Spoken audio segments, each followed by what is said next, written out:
idol. Yan, feeding na tayo ng ating mga tilapia.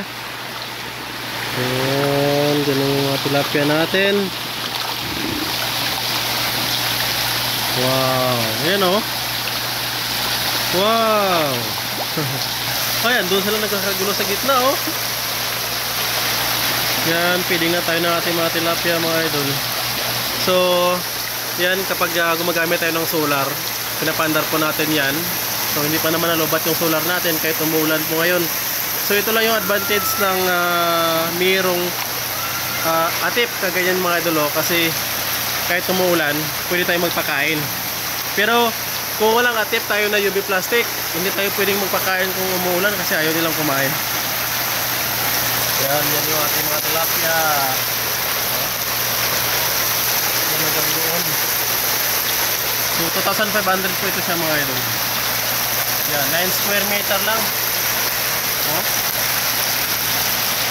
Yan. So, lakas ang ulan. Lakas ang ulan. Natin na, oh.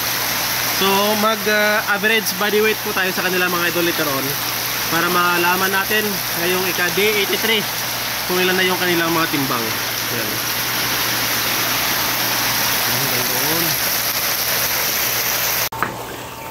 At yun mga idol, ika-day 82 na po ng ating tilapia ngayon dito, kung saan meron tayong 2,500 tilapia fingerlings dito. Yan sa mga baguhan at 3x3 meter po ito, total of 9 square meter. Ngayon ika-day 82, kakatapos na natin magpakain. So mag-average body weight po tayo kung ilan yung pinakamalaki na weight at saka ilan yung kanilang average body weight. Yan. So huli tayo randomly. Yan. Yan, mga tilapia natin.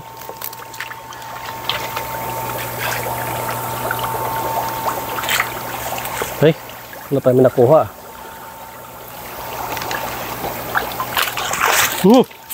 Huy, huy, huy, huy. Naglag pa.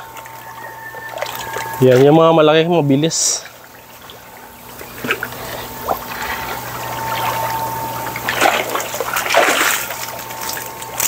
Yan, may mga ganito na tayo kalaki, oh. Oh. Yan, ganyan kalalaki.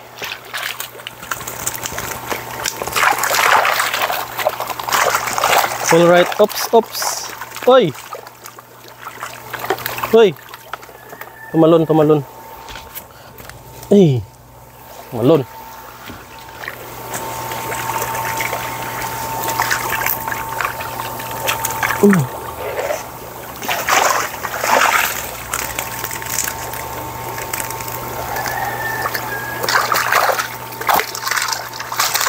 Oh, alright. So ito yung ating mga nakuha mga idol. Yan, lagay muna natin dito kasi hindi natin napakita na zero kanina.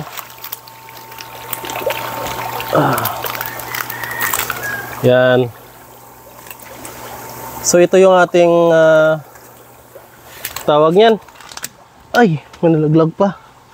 Nabangga dito sa gilid. Bumabangga. Yan.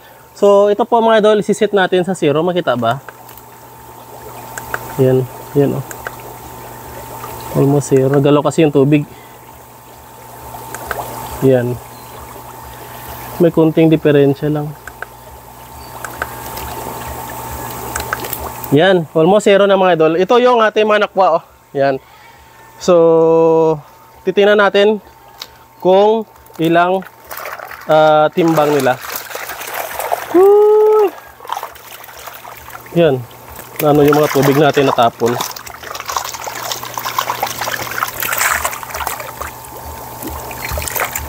Try ko. Hindi natin matimbang. Ulit, ulit, ulit. Ulit natin. So, ito, siset natin sa zero. Ito na lang, hindi na lang natin lagyan ng tubig. Yan, siset natin sa zero at ilalagay natin ito lahat-lahat mga idol yung ating nakuha. Yan, tama ba? Kasi minsan dito sa likod eh. Yan, oh. So ito ang ating mga nakuha. Ilang piraso, ilang ano yan, ilang grams. Okay? Hindi makita. 1,884 grams. 1,884. Ayan, ito yung ating mga tilapia sa 1,884. Yan mga idol. Ito may mga malaki na tayo. Yan. Malaki natin. Sa 1,184, titingnan natin kung ilang piraso ito. Yan. Yan. Ito mga malaki natin, titimbangin natin. Yan o. Wow, 143 grams. Yung isa sa mga malaki natin. Yan. Nakaabot na tayo ng 143 grams ito. 134. Ito ay 146 grams. Oh. Grabe, 146 grams siya. Ito na yung pinakamalaki siguro nating nahuli sa random natin. So, bibilangin natin. 1, 2, 3, 4, 5, 6, 7, 8, 9, 10. May maliit tayo. 11, 12, 13, 14, 15, 16, 17. Ang maliit natin, oh. 18, 19, 20, 21, 22, 23 piraso mga idol sa 1,864. So, bibilangan natin. Kukuha pa po tayo ng another random. Isa pang random sa kanila.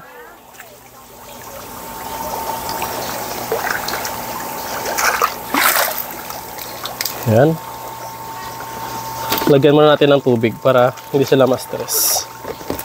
And later on, ka-count po natin. Uy, tumalon. Oops, tumalon. Dalawa nang tumalon. Hindi tayo nakuha.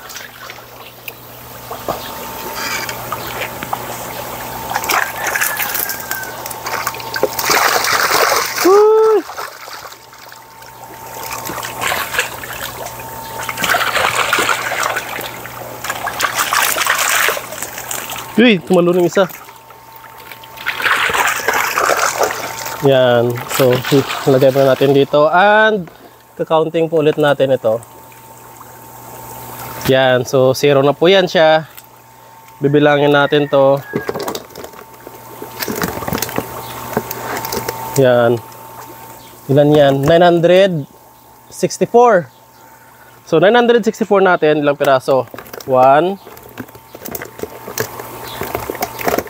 2, 3, 4, 5, 6, 7, 8, 9, 10, 11, 12, 13 po siya mga idol. Ayan. So, isa-summarize natin yan. Kulang yung random. Dahil medyo mahirap siyang kuha tayo. Ito lang kasi yung gamit natin. At the same time, mabilis ko maripas yung malaki. Meron atang nalaglag dito. Ito. Ay. Yan. So, try natin pag maghuli ng mga malaki. Kasi meron tayo nasa 146 grams na. So, ito mga idol.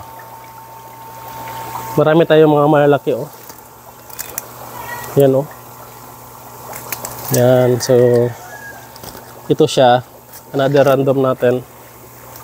Kung ilan ang body weight nila. Ito. TTR natin sa 0. Yan. Tsaka bibilangin natin. 1, 2, 3, 4, 5, 6, 7. Yan. 7 piraso is 644. 644 yung 7 piraso. Ito. Ilan ang ano nito? Average weight. 129. Ay, nalaglag. Yan, babalik na natin. Ma-stress na to sila. Uy! Ito pa mga idol, nalaglag. Ayan, so kukumpitin natin yung tatlong random average body weight natin. Nakuha ko lang yung pinaka-average ng mga idol. See you! Alright mga idol, ayan, nakuha na po natin yung ating average body weight dito mga idol. So yung una nating collection or nakuha na tilapia is 23 piraso. So nagtitimbang po yun siya ng 1,884 grams. So meron tayong 81 na average body weight grams. Second sampling natin mga idol is 964. So 13 piraso po yun siya. Meron tayong 74 ang average sa body weight in grams. And third sampling natin, ito po, 644 grams sa 7 piraso. So 92 grams ang kanyang average body weight. So tinotal natin 247 divide 3, so 82 grams ang average body weight po natin. So dahil 82 days po siya ngayon, so almost 1 gram per day ang ating average body weight dito sa kanila. Ayan, so 82, I think mga ano na lang, 40 days. Sana makuha natin yung 200 grams sa ano no, 40 days natin. So kaya yon. So pag ganitong size na kasi medyo mabilis lang po ito siyang lumaki. Sana po is makuha po yan siya mga tol. And sa mga nagtatanong po is ang ating stocking po dito is 2,500 ang ating stocking. So meron tayong mortality allowance. So umabot po ito siya ng 2,800. So ngayon meron tayong 532 na mortality. So may natitira na nasa 2,300 piraso more or less dito sa ating pond na 9 square meter po mga idol. So maraming natatanong dito po mga idol, and hindi po natin lahat-lahat ma-address yun sa comment section. Pero meron po kaming seminar on April 26-27 sa Sual, Pangasinan about this super intensive tilapia technology. And on Bicol is May 4, 2025 po mga idol. So kita-kits there. And ito po. Yan. Please contact lang po si Miss Angel na sa video description po natin yung ilalagay. Yan, ganito po siya. And magre-release po tayo dyan after kain po nila. Nagre-release po tayo dito ng sludge. Dito po siya mga idol. So may nagtatanong po, yan, umikot po yung ating tubig. Yan, ganyan dahil po sa aerator na nilagay natin. Yan po, aerator off. Tinutulak yung tubig doon papunta. Yan, tinutulak yung tubig dito papunta. The same time yung aerator na yan papunta dito. Ito rin ulit papunta dito. So ang ending, kapag nilagyan po natin ng mga dahon, ganyan po siya mga idol. Yan o, tingnan niyo po yung dahon na. Yan, umiikot po siya. So may nagtatanong, hindi ba daw mapagod yung tilapia dahil umiikot yung tubig. So I think hindi po yan siya mapapagod mga idol, dahil pinakagusto po talaga ng tilapia yung may movement yung tubig. Yan, lalo na ito is paikot. At the same time, hindi po siya magkaroon ng sludge formation sa gilid kung saan babaho po yun siya. Kasi stagnant po yung tubig. Ayan o, nakaunang ikot na. I think ilang segundo lang. So iikot ulit yan siya mga idol. Oh loka, malapit nag-sink. Yan, sa magtatanong sa ating aerator, yan LP100 po yung aerator natin. At the same time, ang ginagamit nating aerator sa ngayon is itong LP200. So 200 watts po ito siya. Itong LP100, 100 watts. So hindi po natin ito ginagamit sa ngayon mga idol. Ito po yung umandar. Yan, kapag mag-burn out po dahil solar po tayo, ito din yung ginagamit natin. Pero itong LP100, kapag nag-burn out na gabi, ito yung ginagamit natin. I-open lang natin dito, ito i-close natin. Dahil kapag gabi po mga idol, wala po tayong solar, battery lang, at least hindi ito siya magastos, makakasurvive yung ating mga tilapia dyan. Yan, so nagme-merge po sila dito. Yan, ganun lang siya mga idol. Yan, I will update you again mga idol sa after a week dito sa ating tilapia. Thank you mga idol. So please leave your comment and we'll answer that sa pamamagitan ng video. Bye bye.